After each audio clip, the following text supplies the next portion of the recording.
बहुत समय पहले की बात है। एक गांव में एक जमींदार रहता था जिसका नाम था विक्रम सिंह। लोग उससे डरते थे क्योंकि उसके पास गुंडे थे और उसके गुस्से का कोई भरोसा नहीं था। वह जो चाहता था जबरदस्ती पा लेता था, लेकिन उसका मन बहुत गंदा था। उसकी आंखें हमेशा किसी और की चीज़ पर लगी रहती थी। वह हमेशा किसी मासूम पर अपनी ताकत दिखाने का मौका ढूंढता रहता था। उसी गांव में एक सेठ रहता था जिसका नाम था धनराज। वह सीधा साधा और नेक दिल इंसान था। लोगों की मदद करता, किसी का बुरा नहीं सोचता, सब उसे इज्जत से देखते थे। धनराज की सबसे बड़ी दौलत उसका धन नहीं बल्कि उसकी पत्नी थी जिसका नाम था सावित्री। सावित्री बहुत ही सुंदर, समझदार और पतिव्रता स्त्री थी।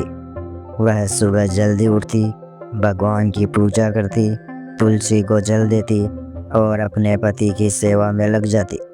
उसका जीवन अपने पति और घर को समर्पित था। उसकी आंखों में शांति और मन में भक्ति थी।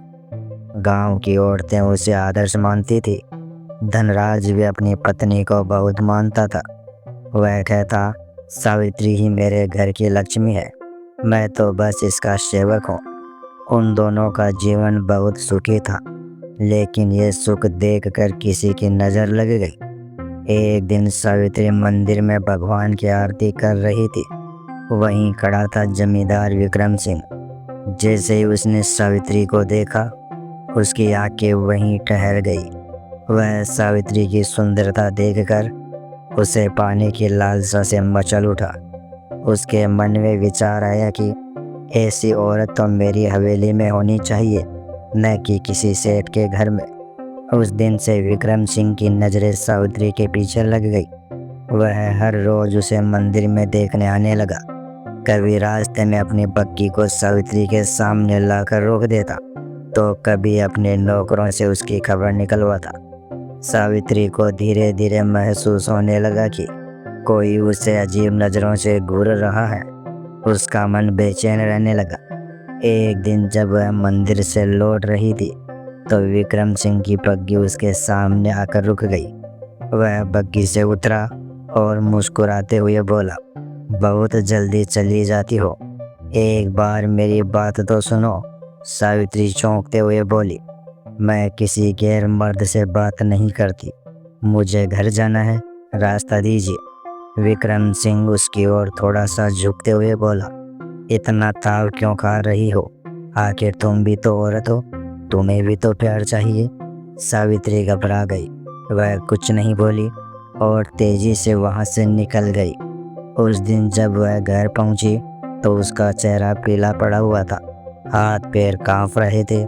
वह बिना कुछ कहे अपने कमरे में चली गई और भगवान के सामने बैठ गई। उसकी आंखों से आंसू बहने लगे। हे भगवान, आपने मुझे इतना सुंदर बनाया, लेकिन अब यही सुंदरता मेरे लिए परेशानी बन गई है। उस दिन के बाद से सावित्री ने मंदिर जाना बंद कर दिया। वह घर के अंदर ही पूजा करती, ज़्यादा किसी से बात नहीं करती।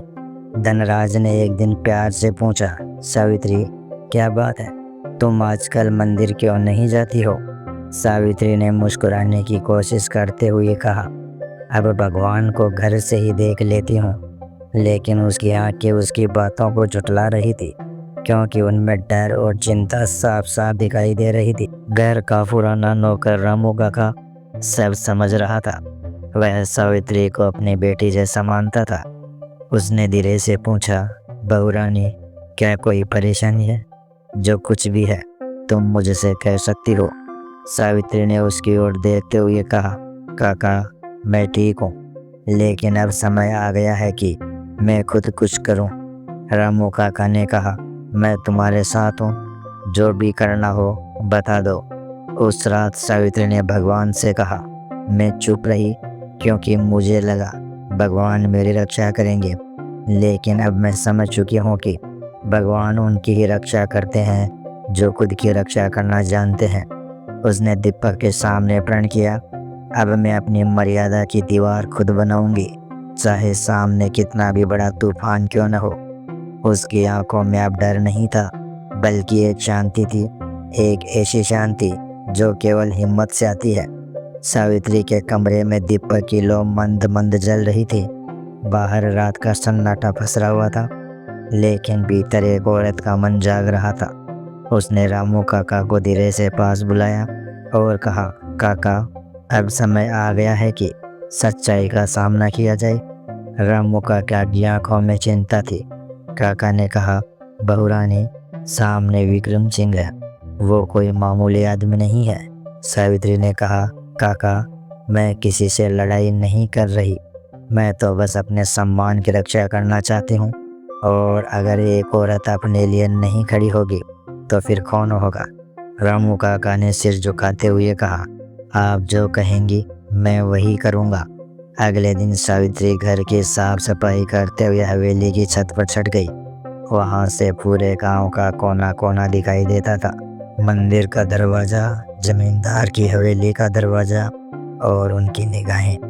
वह हर रोज़ थोड़ा थोड़ा वहाँ बैठने लगी। वहीं से उसने विक्रम सिंह की गतिविधियों पर नज़र रखनी शुरू कर दी। रामू काका ने कुछ भरोसेमंद गांव वालों को सावित्री की बातों में शामिल किया। सबको यह बात साफ साफ कह दी गई कि यह कोई बदला नहीं, बल्कि यह एक औरत की इज्जत की लड़ाई है। उधर जमींदार विक्रम सिंह को यह बात खटकने लगी थी कि अब कई दिनों से सावित्री मंदिर नहीं आ रही थी और नहीं वह कहीं दिखाई दे रही थी। फिर एक दिन वह खुद ही सावित्री की हवेली के सामने जा पहुंचा। वहां जाकर उसने नौकर से पूछा, सेठ जी घर पर है? नौकर ने कहा, सेठ जी बाहर गए हुए हैं। यह सुनकर विक्रम सिंह की आंखों में अजीब सी चमक आ गई।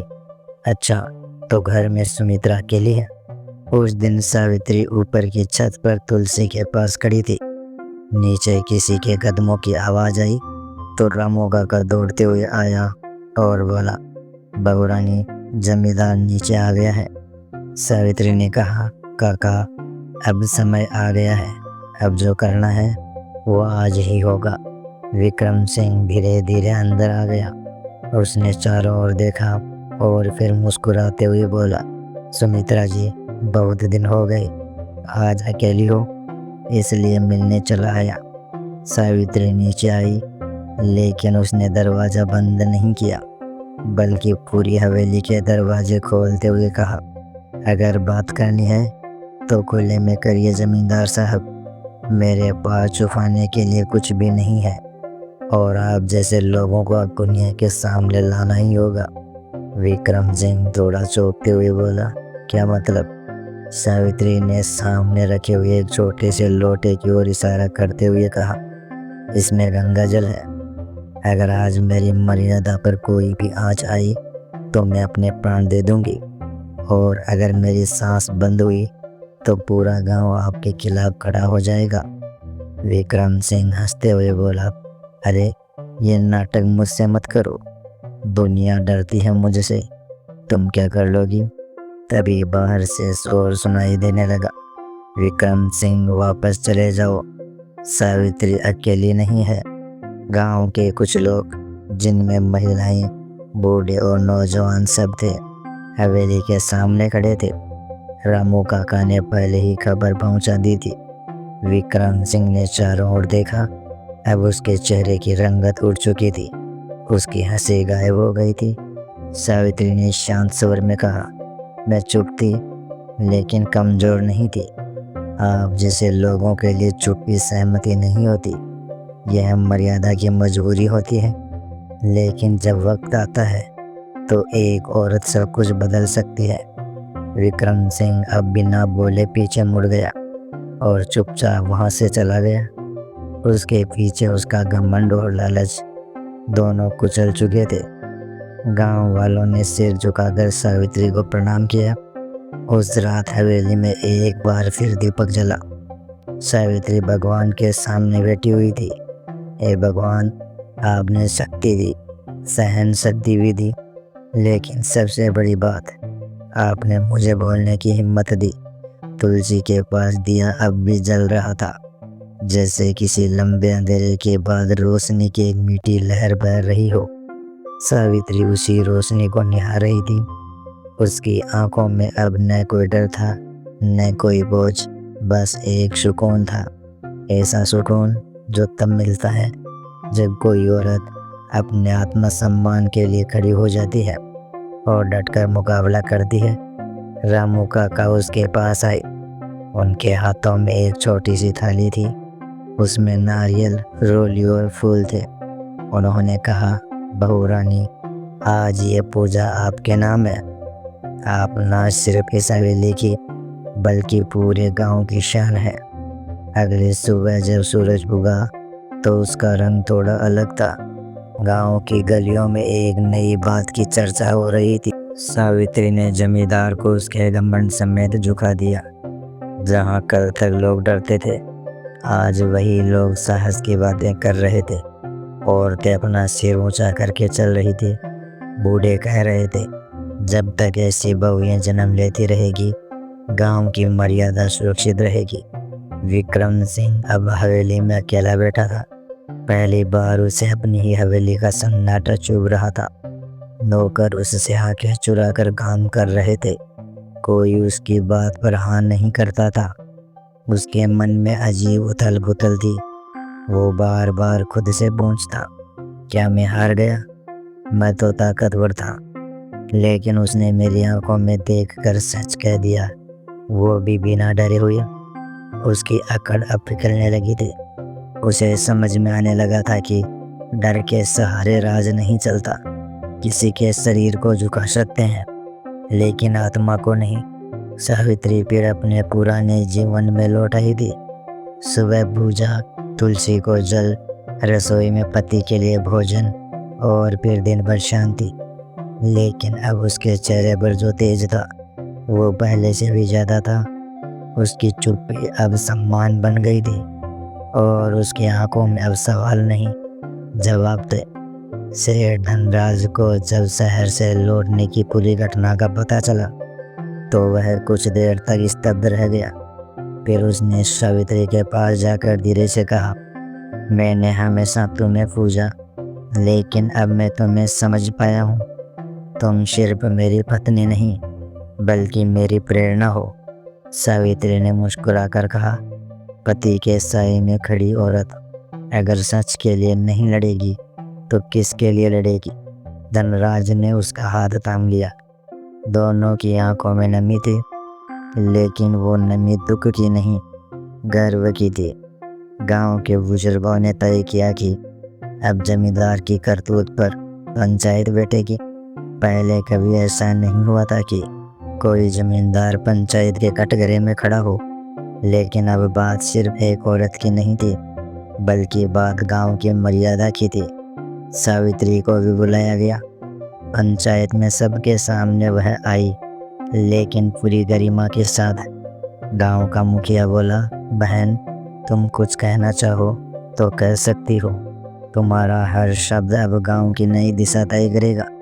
सावित्री ने सबकी ओर देखते हुए कहा, मैं बदला लेने नहीं आई। मैं चाहती हूँ कि अब गांव की किसी भी औरत की ओर कोई भी गंदी नज़र उठे तो पूरा गांव उस नज़र को झुका दे। अगर हम सब मिल जाएं तो किसी विक्रम सिंह की ताकत कुछ नहीं कर सकती। पूरा पंचायत भवन तालियों से गूंज उठा। उसी सभा में विक्रम सिंह को भी बुलाया गया। वह सिर झुकाए खड़ा था।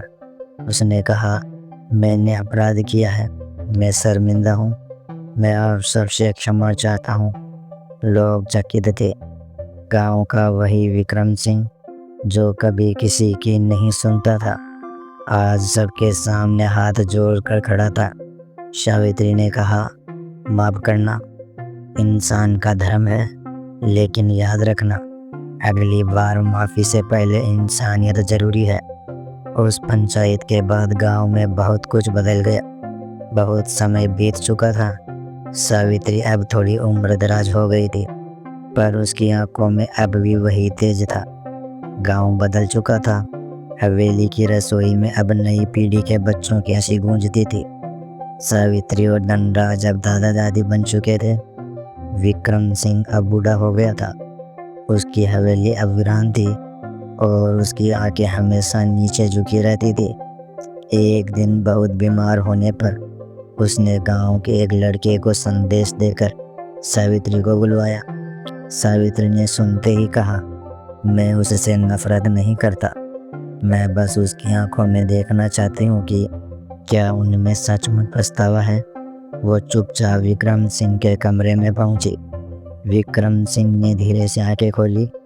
उसने कांपती आवाज में कहा, मैं जानता हूँ मैंने पाप किया, पर मैं मरने से पहले तुम्हें देखना चाहता था ताकि मुझे यकीन हो जाए कि इंसानियत अब भी जीवित है।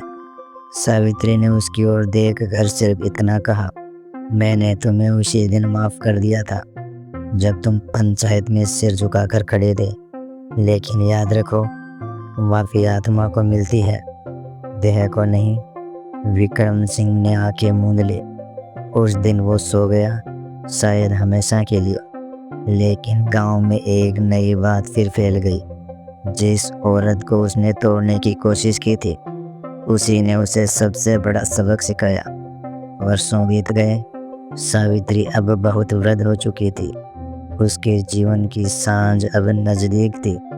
एक दिन वह आंगन में बैठी तुलसी को निहार रही थी, जैसे वर्षों से करती आई थी।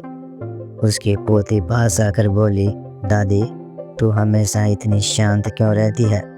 सावित्री मुस्कुराते हुए बोली, क्योंकि जब तू चुप रहकर भी पूरी दुनिया को रास्ता दिखा सके, तब तो सबसे ज़्यादा बोल रही होती है। उसी रात चुपचाप सावित्री ने संसार को विदा कर दिया। बस तुलसी के सामने रखा दीपक धीरे से बुझ गया, जैसे कोई आत्मा अब चैन से सोने चली गई हो। सावित्री की स्मृति में गांव के बच्चों और औरतों ने मिलकर एक छोटा सा स्मारक बनवाया। नाम रखा गया मर्यादा की छाया। उस पर सिर्फ 3 पंक्तियां खुदी थी, मैं चुप थी पर कमज़ोर नहीं, मैं टूटी नहीं क्योंकि सच मेरा था, मैं सावित्री हूँ, हर औरत की छाया। आज भी जब शाम ढलती है, हवेली की तुलसी के सामने एक दीपक जलता है। गांव की नन्ही लड़कियां उसे देखकर पूछती है, ये किसके नाम का दीपक है? और माई मुस्कुराकर कहती है, ये उस औरत के नाम का है जिसने बोलने से पहले खामोशी को चुना, लेकिन जब बोली तो पूरी दुनिया ने सुना। दोस्तों, यह कहानी हमें सिखाती है कि एक औरत की खामोशी उसकी कमजोरी नहीं होती। जब वह अपने आत्मसम्मान के लिए खड़ी होती है तो सबसे बड़ा अन्याय भी झुक जाता है। मर्यादा, साहस और सच की राह पर चलने वाली स्त्रियां समाज की असली शक्ति होती है। सावित्री जैसी औरतें न केवल अपनी गरिमा की रक्षा करती है, बल्कि पूरे समाज को जागृत करती है। अगर यह कहानी आपके दिल को छू गई हो, अगर आपको लगा हो कि हर औरत के भीतर एक सावित्री बसती है, तो इसे अभी लाइक करें, अपने दोस्तों और परिवार के साथ शेयर करें, ताकि यह प्रेरणा हर घर तक पहुंचे। और ऐसे ही भावनात्मक और प्रेरणादायी किस्से सुनने के लिए चैनल को सब्सक्राइब जरूर करें।